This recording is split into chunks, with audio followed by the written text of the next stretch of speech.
Suami harus pergi ke medan konflik, karena tugas dari negara sebagai tentara, meninggalkanku sendiri yang sedang hamil 7 bulan. Seminggu setelah melahirkan, aku mendapat kabar jika suamiku telah. Assalamualaikum warahmatullahi wabarakatuh. Halo Bunda sahabat Ainun, semoga Bunda semuanya dalam keadaan sehat, dan selalu bahagia ya. Sebelum saya lanjut, yuk Bunda absen dari kota mana saja? Dan buat yang sudah like, komen, dan subscribe semoga rezekinya dilancarkan ya. Yuk, langsung kita mulai kisahnya. Kehamilanku memasuki bulan ke-7 ketika negara memanggil namanya. Bukan lewat suara keras, bukan pula lewat teriakan. Ia datang dalam bentuk selembar surat tugas yang diletakkan pelan di atas meja makan, tepat di samping segelas susu hangat yang tak sempat kuhabiskan karena mual kembali datang. Seragam loreng itu tergantung rapi di belakang pintu kamar.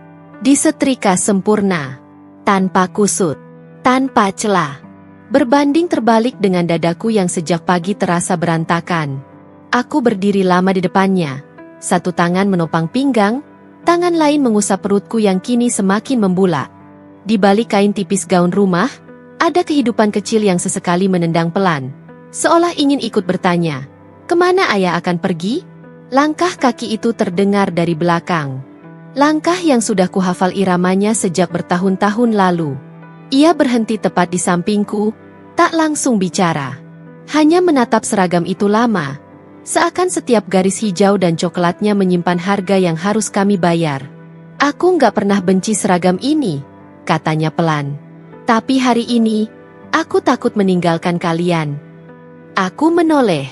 Wajahnya masih wajah yang sama. Lelaki yang dulu kutemui di bangku sederhana saat aku masih belajar menyebut cinta tanpa tahu artinya berpisah. Tapi sorot matanya kini berbeda.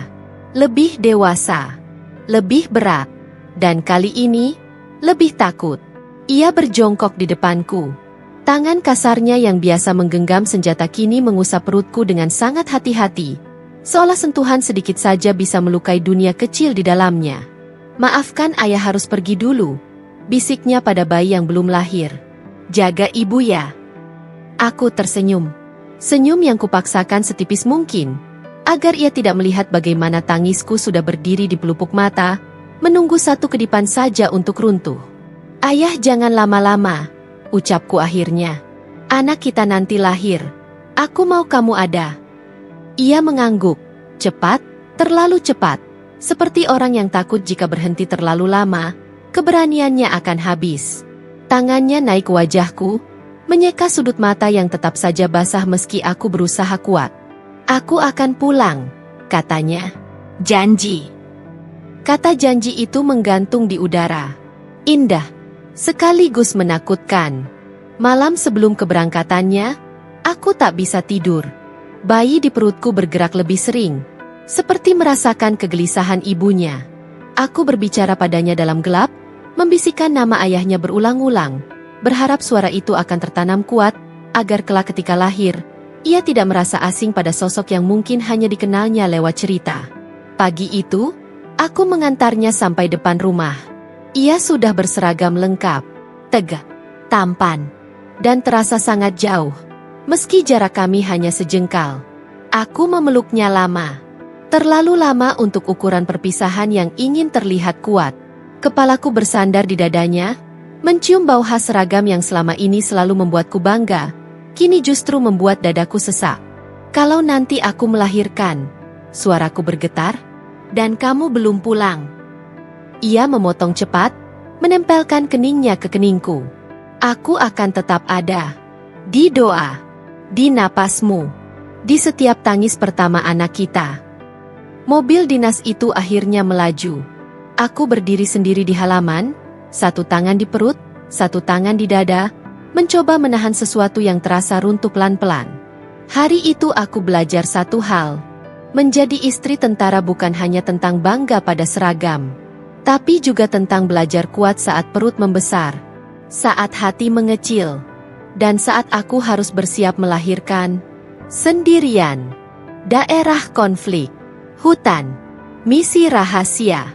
3 kata itu menjadi satu-satunya penjelasan yang kuterima. Tak ada peta, tak ada koordinat, Tak ada cerita yang bisa kutautkan untuk menenangkan pikiran. Hanya satu kalimat singkat dari atasannya yang kudengar lewat sambungan telepon malam itu. Dingin, tegas, tanpa ruang tawar. Ini tugas negara. Dan satu kalimat dari suamiku yang berusaha terdengar yakin. Meski aku tahu suaranya retak di ujung sana. Aku akan pulang. Sejak hari itu, waktu berjalan dengan cara yang berbeda. Pagi tak lagi terasa ringan. Malam tak lagi memberi istirahat. Aku menghitung hari bukan lagi dengan kalender, melainkan dengan denyut di perutku. Setiap tendangan kecil menjadi pengingat bahwa hidup terus berjalan meski aku tertahan di tempat yang sama. Aku berusaha menjalani hari seperti biasa. Menyapu rumah kecil kami yang tiba-tiba terasa terlalu sunyi. Mencuci baju sambil menahan nyeri pinggang. Memasak porsi yang selalu berlebih karena lupa bahwa kini aku makan sendirian. Di sela-sela itu, aku menunggu kabar. Bukan kabar lengkap. Aku tahu itu mustahil. Aku hanya menunggu satu pesan singkat. Satu kata, aman. Pesan itu datang tidak setiap hari. Kadang 2 hari sekali. Kadang seminggu. Dan setiap kali ponselku bergetar, jantungku ikut berlari. Seakan satu notifikasi bisa menentukan apakah aku masih boleh bernapas lega hari itu. Ia tak pernah bercerita tentang apa yang ia lihat. Tak pernah menyebutkan apa yang ia dengar di hutan itu. Kalimatnya selalu sederhana, hampir membosankan. Seolah ia sengaja meredam semua kengerian agar tak menular padaku. Aku baik. Cuaca dingin. Makan teratur. Dan selalu, di akhir pesan, jaga dirimu dan anak kita. Aku membalas lebih panjang. Menceritakan perutku yang makin besar. Bayi yang semakin aktif. Terutama setiap kali aku menyebut namanya. Rasa nyeri yang datang di punggung bawah. Mual yang tak sepenuhnya hilang meski usia kehamilan bertambah. Aku ingin ia tetap merasa terlibat. Meski jarak memisahkan kami sejauh yang tak bisa kuhitung. Suatu malam, aku terbangun karena kram hebat. Keringat dingin membasahi tengkuk. Tanganku gemetar saat memegang perut. Menunggu rasa itu mereda. Aku duduk lama di tepi ranjang kosong, menatap sisi tempat tidurnya yang masih rapi. Bantalnya masih beraroma samar sabun kesukaannya. Dan untuk pertama kalinya sejak ia pergi, aku menangis tanpa suara. Menangis seperti perempuan yang akhirnya mengakui pada dirinya sendiri bahwa ia takut. Takut melahirkan tanpa genggaman tangan suami.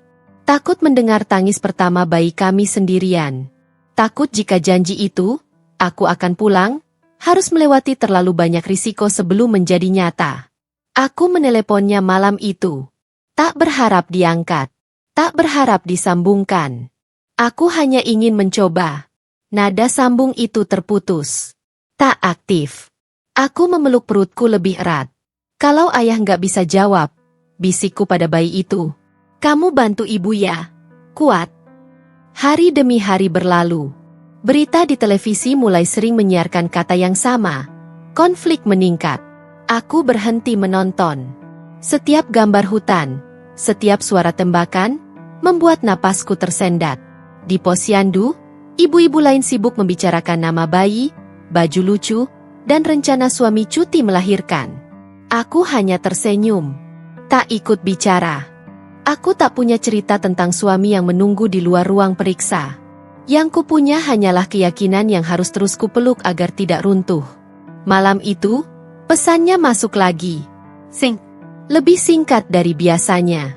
Aku harus masuk area tanpa sinyal. Doakan aku. Aku membaca pesan itu berkali-kali. Tak langsung membalas. Tanganku terlalu gemetar untuk merangkai kata yang tepat. Akhirnya aku menulis. Kami menunggumu. Jangan pulang sebagai pahlawan. Pulanglah sebagai suami, sebagai ayah. Pesan itu terkirim. Tak ada centang dua. Sejak malam itu, aku benar-benar sendiri. Tak ada kabar. Tak ada suara. Hanya aku, perutku yang semakin berat, dan tugas negara yang tak bisa ditolak. Yang perlahan mengajarkanku arti bertahan. Bahwa mencintai seorang prajurit berarti belajar berdamai dengan ketidakpastian. Dan menggenggam janji, meski tangan yang berjanji sedang berada di tengah hutan. Di antara hidup dan kemungkinan tak kembali. Subuh itu sunyi sekali. Bukan sunyi yang menenangkan, melainkan sunyi yang menahan napas. Seperti dunia ikut menunggu sesuatu yang tak ingin ia ucapkan. Lampu dapur menyala redup. Jam dinding berdetak terlalu keras. Aku berdiri di belakangnya, merapikan keras seragam yang sudah dikenakannya, mencoba fokus pada hal-hal kecil agar tidak terseret perasaan yang makin penuh. Kancing-kancing itu terasa licin di ujung jariku. Tanganku gemetar, bukan karena dingin, tapi karena ada firasat yang tak mampu ku beri nama. Ia menoleh, menangkap getaran itu. Pelan-pelan, katanya lembut, seolah aku sedang merapikan sesuatu yang rapuh, padahal yang rapuh justru aku. Aku mengangguk, menelan ludah. Kalau nanti aku melahirkan, kalimat itu keluar setengah jadi, patah sebelum berani menjadi doa atau permintaan. Ia memotongnya dengan kecupan di kening. Lem. Seperti ingin menempelkan keberanian ke kulitku. Aku akan tetap ada, katanya, meski tak terlihat. Aku ingin protes. Ingin berkata bahwa kehadiran tak bisa digantikan oleh janji yang melayang. Tapi suara itu tertahan di tenggorokan. Yang keluar hanya napas panjang dan pelukan yang kupanjangkan melebihi batas wajar. Pelukan yang mencoba menghafal bentuk punggungnya, ritme napasnya, dan cara dadanya mengembang saat menenangkan aku. Kami salat subuh berdampingan. Di sajadah yang sama, doa kami menempuh arah berbeda. Doaku meminta keselamatan. Doanya, aku tahu, meminta kekuatan untuk pergi. Setelahnya, ia mengangkat tasnya. Beratnya tak seberapa dibandingkan beban yang ia tinggalkan. Aku mengikutinya sampai ambang pintu. Udara pagi menusuk hidung, dingin dan jujur. Aku merasakan kontraksi kecil, halus seperti isyarat. Belum waktunya, kata bidan kemarin. Tapi tubuhku seolah ingin mengingatkan. Waktu akan datang tanpa menunggu siapapun. Ia berhenti. Menoleh sekali lagi. Tatapan itu menancap. Bukan tatapan orang yang yakin akan kembali, melainkan orang yang memilih berani meski tak ada kepastian. Jaga diri, katanya. Aku mengangguk. Jaga hidupmu, balasku, dan kalimat itu terdengar lebih berat dari yang kumaksudkan. Pintu tertutup. Langkahnya menjauh. Dan pagi buta itu menelan suaranya. Sejak hari itu, aku sering terbangun di jam yang sama. Subuh menjadi penanda, bukan hanya waktu ibadah, tapi waktu mengingat. Aku menyeduh teh yang tak ku minum, duduk di kursi yang sama, memandangi pintu yang sama. Perutku makin berat, punggungku sering pegal, nafasku lebih pendek. Setiap perubahan kecil terasa besar ketika tak ada tangan yang bertanya, "Kenapa?"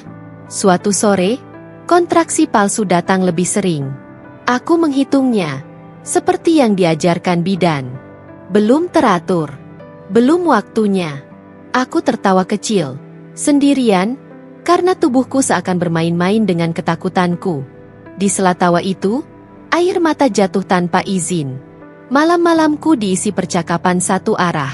Aku bercerita pada bayi di perutku tentang pagi buta itu, tentang ayahnya yang berani, tentang kecupan di kening yang hangat, tentang kalimat tetap ada yang kupeluk seperti pelampung. Aku ingin anak ini lahir dengan cerita, agar ia tahu bahwa ia dinanti bukan oleh satu orang, melainkan oleh dua keberanian yang berjauhan. Hari-hari berlalu, dan tubuhku makin memberi tanda. Kaki membengkak, punggung nyeri, nafas tersengal saat menaiki dua anak tangga. Setiap kali rasa takut datang, aku kembali ke pagi buta itu, ke pelukan terakhir yang terlalu singkat, ke kecupan yang terlalu lama, ke janji yang tak bisa dibuktikan sekarang tapi harus kupercaya. Karena mencintai seorang prajurit mengajarkanku satu hal yang paling sulit, bahwa ada perpisahan yang tak pernah benar-benar usai. Dan ada pelukan terakhir yang terus hidup. Di setiap subuh, di setiap kontraksi, dan di setiap detak kecil di perutku. Yang mengingatkan, aku tidak sendirian. Meski ia tak terlihat. Hari-hariku berlalu dengan perut yang makin besar dan rindu yang makin berat. Rumah ini tidak berubah apapun. Perabotnya sama, dindingnya sama, bahkan debu di sudut lemari seolah masih setia. Namun rasanya seperti tempat yang berbeda. Sejak ia pergi, keheningan memiliki suara. Ia berdengung di telinga, menetap di dada, dan menumpuk pelan-pelan hingga sulit kuabaikan. Aku tidur memeluk bantal bekas lengannya. Bukan karena nyaman, tapi karena aku butuh sesuatu yang mengingatkanku pada bentuk kehadiran.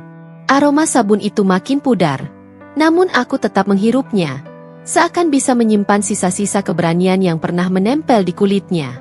Di malam-malam tertentu, aku terbangun dan refleks meraih sisi ranjang yang kosong. Baru kemudian ingat, dan perutku mengeras menahan rasa. Pagi-pagi kulewati dengan ritual kecil yang kubuat sendiri. Membuka jendela, menyiram tanaman, menjemur pakaian meski hanya milikku dan 1-2 potong pakaian bayi yang belum pernah disentuh dunia. Aku menata lemari kecil itu perlahan, menggantung baju-baju mungil yang seolah tersenyum tanpa tahu apapun. Setiap lipatan mengajarkanku sabar. Setiap kancing mengajarkanku berharap. Aku berbicara pada bayi tentang ayahnya, tentang keberanian, tentang cinta. Kukatakan padanya bahwa ayahnya tidak pergi karena tidak sayang, melainkan karena ia terlalu mencintai negeri ini. Dan, entah bagaimana, cinta itu juga mencakup kami. Aku ceritakan bagaimana ayahnya tertawa pelan saat gugup, bagaimana ia selalu merapikan sepatu sebelum tidur, dan bagaimana ia mengucap doa dengan suara yang nyaris tak terdengar. Kalau nanti kamu lahir, bisikku, kamu harus kenal ayahmu dari cerita dulu. Dari suaraku. Perutku sering bergerak saat aku menyebut namanya. Aku menganggapnya sebagai jawaban. Sebagai tanda bahwa kisah ini didengar. Di siang hari, tetangga datang membawa tanya yang beragam. Ada yang peduli, ada yang ingin tahu, ada pula yang sekadar mengisi waktu. Aku menjawab seperlunya. Senyumku kugunakan seperti tirai. Cukup untuk menutup, tak cukup untuk mengundang. Setelah pintu tertutup, sunyi kembali menempati rumah, lebih pekat dari sebelumnya. Aku berhenti menyalakan televisi. Berita membuatku gelisah. Aku memilih radio kecil dengan lagu-lagu lama yang lembut. Musik mengisi ruang tanpa menuntut penjelasan. Kadang aku menari pelan di ruang tamu, 1 tangan di perut, 1 tangan di udara. Mencoba mengingat bahwa tubuhku masih bisa merayakan hidup, meski hati sedang belajar menunggu. Malam adalah ujian yang paling jujur. Lampu kamarku padamkan lebih awal. Aku berbaring miring, mengatur napas seperti yang diajarkan bidan. Kontraksi palsu datang dan pergi. Aku menghitung, lalu berhenti menghitung. Di sela gelap, aku menulis surat-surat yang tak kukirim. Surat tentang hari ini, tentang rasa takut yang datang tanpa aba-aba, tentang betapa aku ingin ia ada untuk hal-hal sepele, memijat betis, mengeluh bersama, atau sekadar mendengarkan. Ada hari-hari ketika aku kuat, ada hari-hari ketika aku rapuh. Keduanya datang tanpa izin, dan aku belajar menerima keduanya sebagai bagian dari menjadi ibu dan istri yang ditinggalkan jarak. Suatu sore, hujan turun lama. Atap meneteskan suara yang mengingatkanku pada detik jam. Aku duduk di lantai, menyandarkan punggung ke sofa, dan menatap pintu depan. Bukan menunggu seseorang masuk, hanya menunggu perasaanku sendiri berhenti berlari. Aku letakkan tangan di perut dan merasakan gerak kecil itu lagi. Konsisten, meyakinkan, tenang, kataku pada diriku sendiri, pada bayi itu. Kita baik-baik saja. Rumah ini memang mendadak terlalu sepi. Namun di dalam sepi itu, aku menemukan sesuatu yang baru tumbuh. Ketahanan. Kemampuan untuk menyebut namanya tanpa runtuh. Keberanian untuk menata hari esok meski hari ini masih terasa berat. Dan setiap malam, sebelum tidur, aku berjanji pada diri sendiri. Bahwa rumah ini akan tetap hangat. Bahwa kisah ayahnya akan tetap hidup. Dan bahwa rindu, sebesar apapun, tidak akan mengalahkan cinta yang sedang kupeluk di dalam perutku. Kontraksi datang dini hari. Bukan seperti latihan-latihan kecil yang bisa kuabaikan, melainkan gelombang yang menyapu dari punggung ke perut, membuat napasku terputus dan tubuhku membeku. Aku bangun dengan keringat dingin, spray basah, dan satu kesadaran yang menohok. Ini waktunya. Aku duduk di tepi ranjang, menunggu 1 menit berlalu seperti yang diajarkan. Lalu 2, lalu 3. Jaraknya semakin rapat. Aku menekan perutku, merasakan keras yang tak bisa ditawar. Teleponku genggam. Jemariku ragu. Nama pertama yang ingin kutekan adalah namanya. Lalu aku ingat, tak ada sinyal yang bisa menjembatani kami. Aku menarik napas panjang, mengulang doa pendek yang kuhafal sejak kecil. Aku berdiri pelan, menahan nyeri yang memanjat, mengambil tas persalinan yang sudah kusiapkan berhari-hari. Sebuah kesiapan yang selama ini kuanggap formalitas, kini menjadi penopang hidup. Jalan menuju klinik terasa panjang meski jaraknya dekat. Aku duduk di kursi belakang mobil, memejamkan mata setiap kontraksi datang, menghitung napas seperti irama yang kupelajari. Tak ada tangan yang kugenggam. Tak ada suara yang menenangkan. Hanya detak jantungku sendiri yang berusaha setia. Di ruang bersalin, lampu putih terasa menyilaukan. Bau antiseptik menempel di hidung. Suara langkah kaki perawat menjadi latar yang sibuk. Sementara aku terbaring menunggu tubuhku bekerja. Setiap instruksi kuterima seperti pegangan kecil. Tarik napas, tahan, hembuskan, dan aku menaatinya dengan sisa tenaga yang kukumpulkan dari entah mana. Aku melahirkan seorang diri. Ditemani doa, air mata, dan nama suamiku yang terus kupanggil. Setiap dorongan adalah perpisahan singkat dari rasa aman. Aku memejamkan mata, memanggil namanya di sela napas, membayangkan kecupan di kening yang pernah ia berikan. Di puncak nyeri, aku memegang udara, seolah di sana ada telapak tangannya yang menunggu. Sedikit lagi, kata seseorang. Sedikit lagi itu terasa seperti selamanya. Lalu, di antara jerit yang tak sempat kutahan, dunia berhenti sejenak, dan suara lain mengambil alih. Tangis pertama, tipis, lalu menguat. Suara yang memecah sepi dengan keberanian kecil. Aku terisak. Bukan hanya karena lega, tapi karena rasa yang tak bisa kuberi nama, kehilangan dan kelahiran datang bersamaan. Anaknya sehat, ujar bidan. Mereka meletakkannya di dadaku. Hang, basnya. Aku menatap wajah kecil itu, garisnya lembut, matanya terpejam seperti sedang menyimpan mimpi yang baru saja dimulai. Tangisku jatuh ke pipinya, bercampur keringat dan doa. Ini ayah, bisikku, menunjuk udara di samping kami. Ayahmu ada. Waktu berjalan lambat setelah itu. Jahitan, perban, instruksi, semuanya kulalui seperti bayangan. Yang kurasakan hanya berat kecil di dadaku dan tanggung jawab besar yang tiba-tiba menjadi milikku sepenuhnya. Ketika ruang bersalin kembali sepi, aku menatap jam dinding. Subuh telah lewat. Pagi datang tanpa seremoni. Aku menyalakan ponsel. Tak ada pesan. Tak ada kabar. Aku menulis satu kalimat pendek dan menyimpannya di draft. Kalimat yang ingin kukirim suatu hari nanti. Anak kita lahir. Mirip kamu. Di ruang rawat, aku belajar menyusui. Namun setiap hisapan kecil menguatkanku. Aku menamai tiap detik dengan harapan. Aku berbicara pelan, menceritakan dunia yang menunggu, menceritakan ayahnya yang akan bangga. Malam pertama berlalu dengan pelan. Tangis bayi datang dan pergi. Aku menggendongnya, mengayun dengan langkah kecil, menahan perih di tubuh yang belum pulih. Ada saat-saat aku ingin menyerah. Lalu aku ingat, aku telah melewati yang paling sakit sendirian. Ini hanya kelanjutannya. Sebelum tidur, aku berdoa lagi. Lebih lama, lebih pelan. Aku berterima kasih atas keselamatan. Aku memohon kekuatan. Dan aku menyebut namanya, nama suamiku, sebagai penutup. Karena di malam ketika rasa sakit datang sendiri, aku melahirkan bukan hanya seorang anak, tetapi juga diriku yang baru. Seorang ibu, yang belajar berdiri, tanpa genggaman, namun dengan cinta, yang utuh. Tangis bayi itu indah, jernih, jujur, tanpa beban. Ia mengisi ruang rawat dengan kehidupan yang baru saja dimulai. Namun di dalam dadaku, ada ruang lain yang tetap kosong. Kekosongan yang tak bisa disentuh oleh tangis sekuat apapun. Aku memeluknya erat. Kulitnya hangat, napasnya teratur, jemarinya menggenggam ujung bajuku seolah takut terlepas.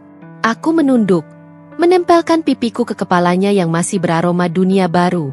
Tangisku jatuh pelan, bukan karena sedih semata, melainkan karena rindu yang akhirnya menemukan bentuk. Ini anakmu, bisikku pada ruang hampa. Ayahmu pahlawan. Aku mengatakannya bukan untuk meyakinkan orang lain, melainkan untuk meneguhkan diriku sendiri. Bahwa kepergiannya bukan pengkhianatan. Bahwa ketidakhadirannya hari ini tidak menghapus cintanya. Bahwa suatu hari, kata pahlawan itu akan memiliki makna yang bisa kupaparkan dengan jujur. Pagi berganti siang. Perawat datang dan pergi. Ucapan selamat mengalir dari kerabat jauh lewat pesan singkat. Aku membalas seperlunya. Setiap selamat terasa setengah, bukan karena tak bersyukur, tetapi karena ada satu nama yang tak pernah muncul di layar ponselku. Nama yang selalu kutunggu, meski aku tahu menunggu itu tak adil. Aku memberi nama pada bayi itu dengan suara yang hampir tak terdengar. Nama yang pernah kami sepakati dalam tawaringan di ruang tamu, saat masa depan terasa dekat dan sederhana. Saat aku mengucapkannya sekarang, ada getar yang tak bisa kusembunyikan. Seakan aku mengikatkan dua dunia yang berjauhan dalam satu panggilan. Di malam hari, aku duduk memandangi wajahnya yang tertidur. Lampu redup, tirai bergerak pelan. Aku berbicara lagi pada ruang hampa. Kini lebih lama, lebih jujur. Kuceritakan proses yang kulalui, rasa sakit yang kutahan, keberanian yang kupinjam dari janji yang pernah ia ucapkan. Aku tidak menuntut. Aku hanya melaporkan. Seperti istri yang ingin suaminya tahu bahwa rumah tetap berdiri. Hari kepulangan tiba. Aku melangkah keluar klinik dengan tas kecil di satu tangan dan kehidupan besar di pelukanku. Matahari terasa asing. Udara luar menyentuh pipi bayi itu, dan ia meringis kecil, lalu diam. Aku tersenyum. Untuk pertama kalinya sejak lama, senyum itu tidak kupaksakan. Rumah menyambut dengan sunyi yang sama. Namun ada perbedaan halus yang segera kurasakan. Sunyi itu kini berisi. Tangis kecil memantul di dinding. Langkahku berirama baru. Jam berdetak mengikuti jadwal menyusui. Malam tak lagi milikku sendiri. Aku menata sudut kecil untuknya. Ranjang mungil, lampu tidur, dan foto ayahnya yang kucetak dari kenangan lama. Aku menggendongnya ke sana, berdiri lama, lalu berkata pelan, "Ini ayah." Bayi itu menguap, lalu terlelap, seolah menerima perkenalan itu tanpa pertanyaan. Hari-hari awal menjadi ibu adalah pelajaran tentang ketahanan. Puting perih, mata perih, hati juga.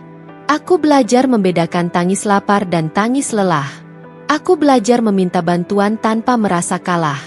Aku belajar berdamai dengan tubuhku yang belum sepenuhnya pulih. Di sela kesibukan itu, aku tetap menunggu. Bukan kabar besar, cukup satu tanda. Satu kepastian kecil bahwa ia masih berjalan menuju kami.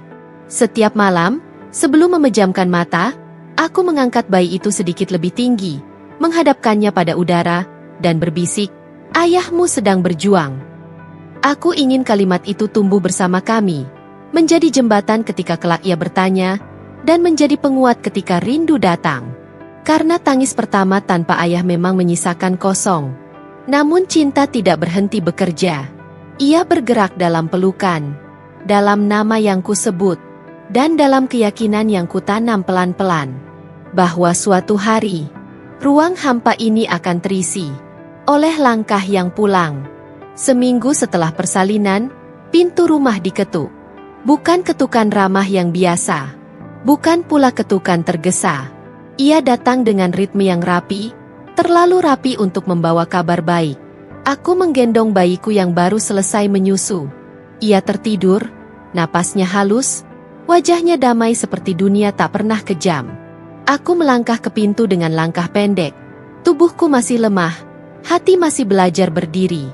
Saat pintuku buka, seragam itu kembali.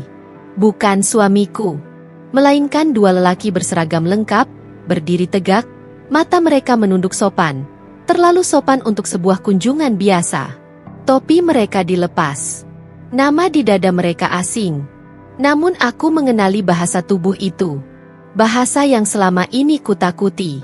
Aku tahu, bahkan sebelum mereka bicara. "Ibu." Salah satu dari mereka membuka suara, Suaranya rendah dan hati-hati, seolah takut kata-kata bisa melukai lebih dalam dari yang seharusnya. Aku memeluk bayiku lebih erat. Jantungku berdetak cepat, lalu melambat, anehnya tenang, seperti seseorang yang akhirnya sampai di ujung lorong panjang yang gelap. Suami ibu dinyatakan hilang saat misi di hutan. Kalimat itu jatuh. Tidak meledak. Tidak bergema. Ia hanya runtuh. Dan menyeret seluruh dunia bersamanya. Aku tidak berteriak. Tidak pingsan. Tidak menangis. Aku berdiri di sana, mendengar penjelasan yang mengalir seperti air dingin. Tentang kontak terakhir, tentang area tanpa sinyal, tentang pencarian yang masih berlangsung, tentang kemungkinan yang masih dibuka. Kata hilang diulang berkali-kali, seolah bisa dijinakkan dengan penjelasan. Aku mengangguk. Aku bahkan sempat mengucapkan terima kasih. Kata yang tak seharusnya keluar dari mulut seorang istri yang baru saja kehilangan pijakan hidupnya. Setelah mereka pergi, pintu tertutup kembali. Rumah sunyi. Lebih sunyi dari sebelumnya. Aku duduk perlahan di sofa. Bayi itu masih di pelukanku. Ia bergerak kecil, mengerang, lalu kembali tidur. Kehidupan terus berjalan, begitu saja, tanpa meminta izinku. Barulah saat itu, napasku tersendat. Dadaku terasa ditekan dari dalam. Tanganku gemetar. Air mata tidak langsung jatuh. Ia berkumpul dulu, memenuhi, menyesakan. Aku menunduk, menempelkan dahi ke kepala bayi itu. Hilang itu apa? Nak? Bisikku. Apakah ayahmu tersesat? Atau sedang mencari jalan pulang? Aku tidak tahu harus marah pada siapa. Negara? Keadaan? Takdir? Yang ku tahu, ada janji yang kini menggantung tanpa tubuh. Ada nama yang ku sebut setiap malam, kini tak punya alamat. Hari itu aku tidak keluar rumah. Tirai ku tutup. Telepon ku singkirkan.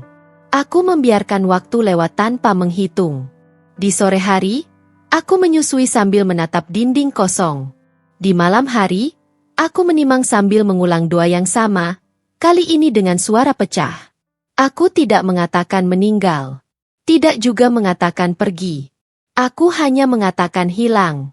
Kata yang paling menyiksa karena ia memberi harapan sekaligus merampas kepastian. Malam itu, untuk pertama kalinya sejak melahirkan, aku menangis keras. Tangisku pecah di antara isakan bayi yang terbangun. Kami menangis bersama, dua makhluk yang sama-sama kehilangan, meski dengan cara yang berbeda. Aku memeluknya erat. Maaf, kataku pada bayi itu. Ibu ingin kuat, tapi hari ini dunia ibu runtuh.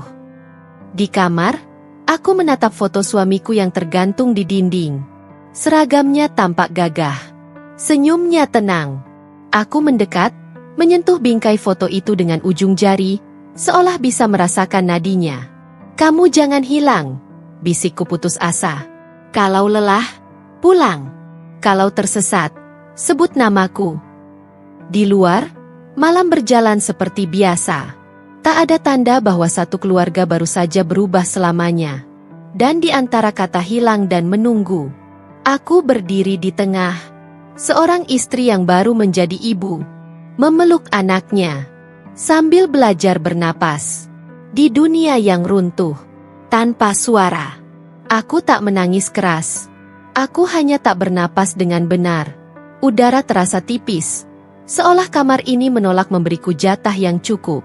Setiap tarikan napas berhenti di dada, setiap hembusan keluar dengan sisa gemetar. Aku duduk di lantai kamar, punggung bersandar pada ranjang, bayi tertidur di gendongan kain yang menempel di dadaku, dekat jantung, dekat sumber hidup yang sedang kupeluk erat. Malam-malam setelah kabar itu datang berjalan tanpa bentuk. Jam tak lagi punya arti. Yang ada hanya gelap, pekat dan panjang. Setiap malam aku menatap foto kami. Foto lama di bingkai kayu. Kami berdiri di halaman rumah, matahari sore menempel di bahunya, tanganku di lengannya. Senyum kami belum tahu apa-apa tentang kata hilang. Aku mengusap permukaan kaca itu berulang-ulang, seolah bisa membuka jalan ke masa ketika janji terasa sederhana. Pulanglah, pintaku. Aku lemah tanpamu. Kata lemah itu keluar tanpa malu. Aku tak lagi berusaha terlihat kuat pada siapapun. Kekuatan hari-hariku terkuras untuk hal-hal paling dasar. Bangun, menyusui, menidurkan, berdoa. Sisanya adalah ruang kosong yang tak bisa kuisi. Aku menghindari cermin. Wajahku terlihat asing. Mata cekung, bibir pucat, bahu yang selalu menegang. Tubuh ini baru saja melahirkan. Namun rasanya seperti kehilangan sesuatu yang lebih besar dari rasa sakit fisik. Setiap langkah terasa berat. Setiap bunyi kecil membuatku terkejut. Bayi itu sering terbangun di tengah malam. Aku menggendongnya sambil berjalan mondar-mandir, menghitung langkah agar pikiranku tidak lari terlalu jauh. Aku bernyanyi pelan, lagu yang dulu sering ia dengar di perutku. Kadang tangisnya reda, kadang tidak. Di saat-saat itu, aku merasa gagal dan berhasil sekaligus. Gagal menenangkan duniaku sendiri, berhasil menjaga dunianya. Ada malam ketika aku terbangun karena mimpi. Mimpi tentang hutan yang basah, langkah kaki yang menjauh, suara yang memanggil namaku lalu hilang. Aku terbangun dengan napas tersengal, meraba sisi ranjang yang kosong, dan kembali diingatkan bahwa mimpi bukan satu-satunya tempat ia menghilang. Teleponku tetap sunyi. Setiap bunyi notifikasi membuat jantungku melonjak, lalu jatuh lagi. Aku menyimpan ponsel jauh, namun tak pernah benar-benar melepaskannya. Ia menjadi benda paling setia dan paling menyiksa. Aku mulai berbicara pada malam. Bukan pada siapapun, hanya pada gelap yang mendengarkan tanpa menghakimi. Aku mengakui ketakutanku. Takut membesarkan anak ini sendirian, takut suatu hari kelelahan membuatku marah tanpa alasan, takut kebencian menggantikan rindu. Di sela doa, aku sering terdiam. Bukan karena tak percaya, tetapi karena tak tahu harus meminta apa. Keselamatan, kepastian, keajaiban, semua terasa terlalu besar untuk mulutku yang lelah. Ada satu malam, paling gelap di antara yang lain. Listrik padam. Rumah benar-benar sunyi. Aku duduk di kursi dekat jendela, memeluk bayi itu, menatap langit yang tak bertabur bintang. Aku menyebut namanya berkali-kali. Pelan, cepat, lalu pelan lagi, seperti mantra yang kupelajari sendiri. Kalau kamu masih hidup, bisikku, berjuanglah. Kalau kamu tersesat, ingat rumah. Air mataku akhirnya jatuh, tanpa suara, tanpa drama. Ia mengalir saja, membasahi kain gendongan. Bayi itu bergerak, lalu diam, seolah tahu kapan harus tenang. Menjelang subuh, aku tertidur singkat. Bukan tidur yang memulihkan, hanya jeda dari terjaga. Saat fajar datang, aku bangun dengan mata perih dan tekad yang belum utuh. Namun ada satu hal yang tetap, aku masih di sini. Bernapas, meski tidak benar. Berdiri, meski goyah. Mengasuh, meski hati remuk. Malam paling gelap tidak datang untuk menghancurkan.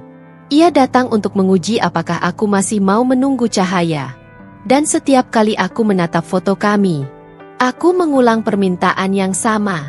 Pelan, keras, putus asa, dan penuh cinta. Pulanglah. Aku belajar kuat karena tak punya pilihan. Bukan kekuatan yang lahir dari keberanian, melainkan dari kebutuhan. Setiap pagi datang tanpa bertanya apakah aku siap. Setiap malam menutup mata dengan daftar panjang yang harus kulalui esok hari. Aku berdiri karena jika aku jatuh, tak ada tangan lain yang akan mengangkat bayi ini dari tangisnya. Menyusui sambil menahan rindu. Tubuhku menyesuaikan diri dengan jadwal yang tak mengenal belas kasihan. Puting perih, punggung nyeri, mata perih.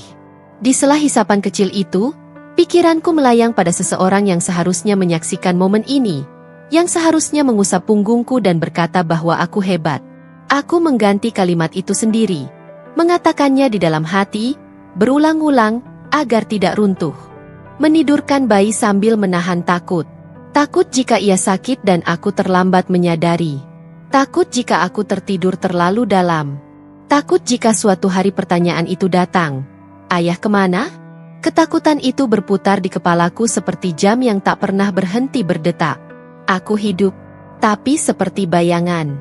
Hari-hariku bergerak otomatis. Mengganti popok, memandikan tubuh mungil itu dengan tangan yang sudah hafal suhu, menjemur pakaian kecil yang cepat kering, Aku mencatat jam menyusu, jam tidur, jam tangis. Semua teratur, semua rapi. Seolah keteraturan bisa menahan kekacauan di dalam dadaku. Aku jarang keluar rumah. Dunia luar terasa terlalu bising untuk hati yang rapuh.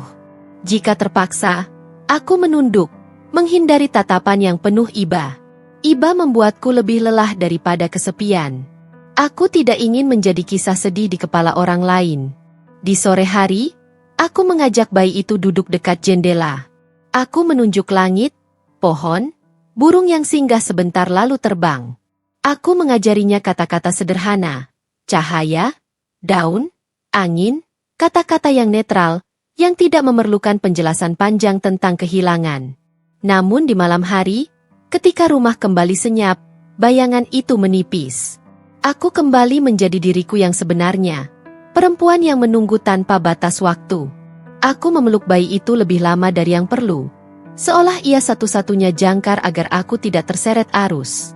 Aku mulai menyimpan bukti-bukti kecil tentang ayahnya. Foto, catatan, seragam yang tersisa, dan cerita-cerita yang kutulis di buku tipis. Aku ingin anak ini kelak tahu bahwa ayahnya ada, bahwa ia dicintai bahkan sebelum ia bisa mengingat. Ada hari-hari ketika aku berhasil tertawa. Bukan tawa lepas, hanya senyum yang singgah. Saat bayi itu menguap lucu. Saat ia menggenggam jariku dengan kekuatan yang mengejutkan. Saat ia menatapku seolah aku seluruh dunianya. Pada saat-saat itu, aku merasa hidup kembali, meski sebentar. Namun ada juga hari-hari ketika aku berjalan seperti bayangan, bergerak tanpa rasa, berbicara tanpa suara, menatap tanpa benar-benar melihat. Aku tidak mati, tetapi juga tidak sepenuhnya hidup. Aku berada di antara, di ruang tunggu yang panjang, menunggu sesuatu yang tidak kunjung datang. Di tengah semua itu, aku belajar satu hal yang pahit dan jujur. Bertahan bukan berarti kuat. Bertahan berarti memilih untuk tidak berhenti. Meski hati tertinggal jauh di belakang. Dan setiap malam, setelah bayi itu terlelap, aku menatap wajahnya yang damai dan berjanji pada diriku sendiri. Aku akan tetap berdiri. Bukan karena aku mampu, melainkan karena ia membutuhkan. Setiap selesai sholat, namanya ku sebut. Bukan sebagai mantra, bukan pula sebagai tuntutan, melainkan sebagai napas tambahan agar aku bisa berdiri sampai rakaat terakhir. Di sela doa-doa yang kuhafal sejak kecil, aku menyelipkan satu permohonan yang sama, diucapkan dengan suara paling pelan agar tidak terdengar putus asa. Setiap bayi tersenyum, aku percaya itu pertanda. Senyum kecil yang datang tiba-tiba, tanpa sebab yang bisa dijelaskan, membuatku berhenti sejenak dari semua ketakutan. Aku menatapnya lama, mencari bayangan ayahnya di lekuk pipi atau lengkung bibir. Aku memilih percaya bahwa ada kabar baik yang sedang berjalan ke arah kami, meski jalannya panjang dan sunyi. Aku menolak kata, gugur. Kata itu terlalu final, terlalu dingin, terlalu kejam bagi hati yang masih ingin menunggu. Aku menolak membiarkan orang lain menaruh titik di tempat yang belum kuterima sebagai akhir. Hatiku memilih, menunggu. Menunggu bukan perkara pasif. Ia menguras tenaga lebih dari berlari. Setiap hari aku bangun dengan harapan yang sama, dan setiap malam aku merapikannya kembali agar tidak berantakan. Aku belajar membedakan antara menunggu dengan menyangkal, dan aku memilih yang pertama, meski rasanya sama-sama berat. Aku memperpanjang doa, bukan hanya meminta keselamatan, tetapi juga ketabahan untuk menerima apapun yang akan datang. Aku meminta agar hatiku tidak mengeras, agar imanku tidak runtuh ketika kabar tak kunjung tiba. Aku meminta agar anakku tumbuh dengan cinta, apapun bentuk keluarga kami nanti. Di masjid kecil dekat rumah, aku duduk di barisan belakang, menggendong bayi itu dengan kain yang menghangatkan dada. Aku mendengar doa-doa orang lain melayang, masing-masing dengan beban sendiri. Di sana, aku merasa tidak sendirian, kami semua adalah penunggu, dengan kisah yang berbeda. Ada hari ketika keyakinanku menipis. Aku mengakuinya. Pada hari-hari itu, aku hanya mampu menyebut namanya sekali, lalu diam lama. Namun keesokan harinya, aku kembali menyebutnya. Tidak lengkap, tidak indah, tapi terus. Aku menempelkan telapak tangan ke kepala bayi itu setiap habis sholat, mengalirkan doa yang belum tahu harus berlabuh kemana. Aku berkata padanya, "Ayahmu sedang dicari Tuhan." Kalimat itu menenangkanku, seolah penantian ini juga bagian dari ibadah. Waktu berjalan tanpa memberi tanda. Namun aku mulai melihat perubahan kecil di diriku. Aku tidak lagi gemetar setiap ponsel berbunyi. Aku bisa tersenyum tanpa merasa bersalah. Aku bisa menyebut masa depan tanpa tercekik. Doa-doa itu bekerja pelan, menata ulang kepingan yang pecah. Menjelang malam, ketika rumah kembali senyap, aku menutup hari dengan sujud panjang. Keningku menempel lantai, air mataku jatuh tanpa suara. Aku tidak meminta keajaiban besar. Aku hanya meminta satu hal. Jangan biarkan harapanku menjadi sia-sia. Karena doa yang tak pernah putus bukan tentang keyakinan yang sempurna, melainkan tentang hati yang memilih bertahan, menyebut nama yang sama, menunggu dengan sabar, dan percaya bahwa tidak semua yang hilang telah berakhir. Pagi itu telepon berdering. Bukan dering yang biasa. Ia memotong udara dengan cara yang membuat jantungku berhenti sepersekian detik. Aku sedang menidurkan bayiku di pangkuan, gerakanku otomatis, pikiranku melayang entah kemana. Dering itu datang sekali, lalu kedua kalinya lebih lama, seolah tahu aku sedang ragu. Aku mengangkatnya dengan tangan yang tiba-tiba dingin. "Ibu." Suara di seberang berhenti sejenak, menarik napas. "Suami Anda ditemukan hidup." Kakiku lemas. Tanganku gemetar. Aku duduk sebelum dunia benar-benar jatuh. Bayi itu terkejut oleh gerakanku, mengerang kecil, lalu diam. Aku mendengar penjelasan yang mengalir cepat, tentang tim pencari, tentang titik koordinat yang tak terduga, tentang sinyal yang tertangkap saat hujan reda. Kata-kata itu berkelebat seperti burung. Aku menangkap sebagian, melepas sebagian.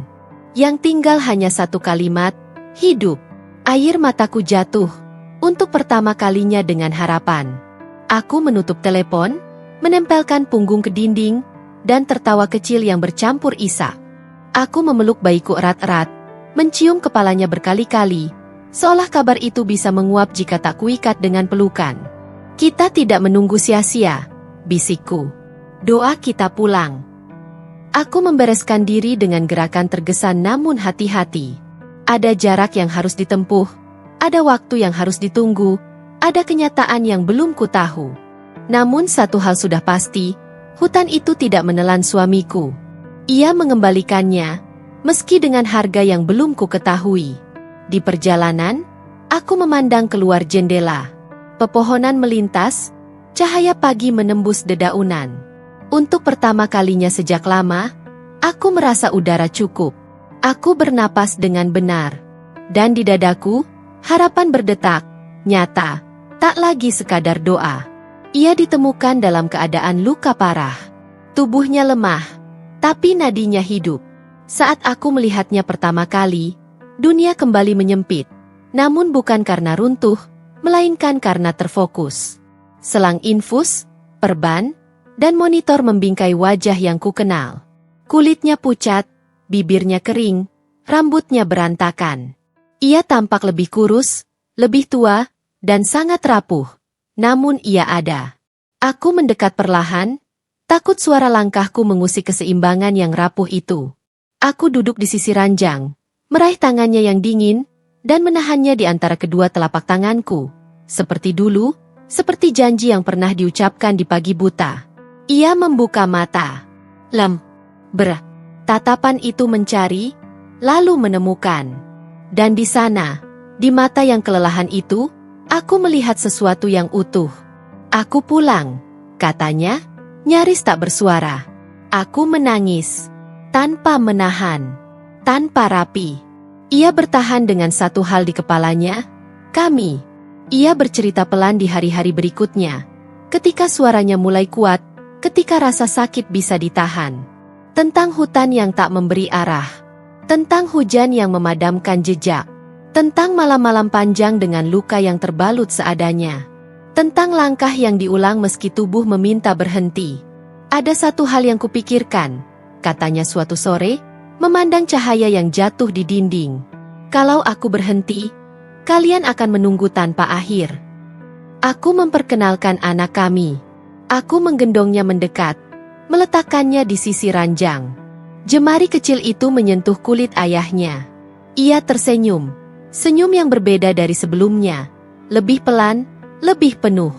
Maaf, katanya. Aku menggeleng. Terima kasih, jawabku. Pemulihan berjalan lambat. Ada malam-malam ketika rasa sakit membuatnya terjaga, dan aku duduk di sampingnya, membacakan doa yang dulu kubaca sendiri. Ada pagi-pagi ketika ia berusaha duduk, gagal, lalu mencoba lagi. Setiap luka adalah bukti. Setiap napas adalah kemenangan kecil. Kami belajar lagi, menjadi keluarga, dengan cara yang baru. Dan ketika akhirnya kami pulang, ke rumah yang pernah terlalu sepi, aku menatapnya berdiri di ambang pintu. Ia menoleh, menatap kami berdua, dan untuk pertama kalinya sejak lama, aku melihat masa depan tanpa kabut. Karena mukjizat tidak selalu datang tanpa luka. Kadang ia datang dengan perban, dengan bekas yang tertinggal, dan dengan satu kepastian yang sederhana. Langkah kakiku terasa asing di lorong rumah sakit itu.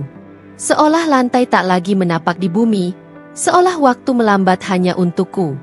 Bau obat, suara alat medis, langkah perawat yang tergesa. Semuanya melebur jadi satu dengung yang tak kupahami. Pintu ruang perawatan itu terbuka perlahan. Aku berdiri di ambang, napasku tertahan. Ia terbaring di sana. Bukan sosok tegap yang kulepas berbulan lalu dengan seragam rapi dan senyum menenangkan. Tubuhnya kurus, wajahnya pucat, perban membalut di beberapa bagian. Ada luka yang tak bisa disembunyikan. Luka yang tak hanya menggores kulit, tapi juga waktu. Dadaku sesak. Air mata mengaburkan pandangan sebelum aku sempat melangkah lebih dekat. Saat itulah matanya bergerak. Pelan. Namun nyata. Pandangan kami bertemu. Tak ada kata di antara kami. Tak ada kalimat yang cukup untuk menjembatani rindu sepanjang itu. Bibirnya bergetar, suaranya hampir tak terdengar. Aku pulang. Dunia berhenti. Aku tak tahu siapa yang lebih dulu menangis. Air mataku jatuh di pipinya. Tanganku menggenggam jemarinya yang dingin namun hidup. Nadinya berdetak, lemah, tapi ada. Dan detak itu lebih berharga dari apapun yang pernah kumiliki. Aku di sini, bisikku, seolah takut jika suara sedikit lebih keras akan memecah kenyataan. Ia menutup mata, napasnya bergetar. Bukan karena sakit, melainkan karena ia akhirnya sampai. Di saat itu aku paham. Menunggu bukanlah hal yang sia-sia. Cinta yang bertahan, tak pernah salah memilih harapan. Bayi kami tertidur di gendonganku. Napasnya kecil dan teratur. Aku berdiri di samping ranjang, ragu sejenak. Tak ada yang mengajariku bagaimana mempertemukan dua jiwa yang sama-sama baru. Seorang ayah yang hampir hilang, dan seorang anak yang lahir tanpa pelukannya. Dia, anak kita, kataku pelan. Matanya berkaca-kaca. Tatapannya berpindah dari wajahku ke wajah kecil itu. Seakan ia takut. Takut ini hanya mimpi yang bisa lenyap kapan saja. Aku meletakkan bayi itu di dadanya. Tangannya gemetar saat menyentuh pipi mungil itu.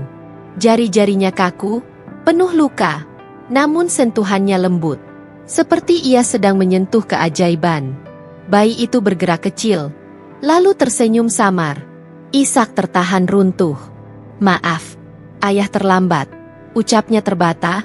Air matanya jatuh tanpa malu. Aku menggenggam tangannya. Tak ada tuduhan. Tak ada penyesalan yang perlu diperdebatkan. Ia pergi bukan karena ingin. Ia bertahan bukan karena kebetulan. Yang penting ayah pulang, jawabku lirih. Ia memejamkan mata, mencium kening bayi itu dengan sisa tenaga yang ada. Di dadanya, bukan hanya luka yang berdenyut, tapi janji yang baru tumbuh. Aku tahu, jalan kami masih panjang. Pemulihan, trauma, mimpi buruk yang mungkin datang di malam hari. Namun hari itu, di ruang perawatan yang sunyi, aku melihat satu hal dengan sangat jelas. Ia bukan hanya selamat. Ia kembali sebagai ayah. dan cinta yang hampir direnggut perang, kini berdiri utuh di antara kami. Beberapa bulan setelah hari itu, pagi datang dengan cara yang berbeda. Bukan lagi pagi yang kupenuhi dengan doa cemas. Bukan pagi yang kuhabiskan menghitung hari dalam ketidakpastian. Pagi itu, ia pulang. Mobil berhenti pelan di depan rumah. Aku berdiri memeluk anak kami. Jantungku berdetak seperti hari pertama kami bertemu. Pintu terbuka. Ia turun dengan langkah pincang. Perlahan, tertatih, namun pasti. Tongkat kecil menopang tubuhnya. Namun senyum itu utuh. Senyum orang yang pernah hampir kehilangan hidup, dan kini memilih mensyukurinya. Ia menatap rumah itu lama, seolah memastikan semuanya nyata. Seolah ingin menghafal setiap sudut yang selama ini hanya hidup dalam doa dan bayangan. Aku melangkah mendekat. Tak ada lari, tak ada pelukan berlebihan. Kami hanya berdiri saling menatap, karena kata-kata terasa terlalu sempit untuk perasaan sebesar itu. Ia menyentuh kepala anak kami. Kini gerakannya lebih yakin, lebih kuat. Ini rumah kita, katanya pelan. Janji yang kutepati. Aku mengangguk. Air mataku jatuh tanpa sedih. Ini bukan tangis luka. Ini tangis lega. Kami berdiri bertiga di depan rumah itu. Rumah yang dulu menjadi saksi perpisahan paling berat, kini menjadi tempat pulang yang utuh. Tak ada sorak. Tak ada perayaan besar, hanya matahari pagi yang hangat, dan angin yang berembus lembut, seakan ikut menyambut. Aku akhirnya mengerti. Cinta bukan tentang selalu bersama tanpa jeda. Cinta adalah bertahan meski jarak memisahkan, meski waktu menguji, meski maut hampir mengambil.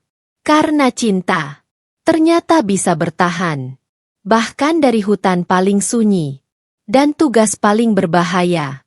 Dan hari itu, janji yang pernah kami titipkan pada Tuhan, akhirnya kembali ke rumah.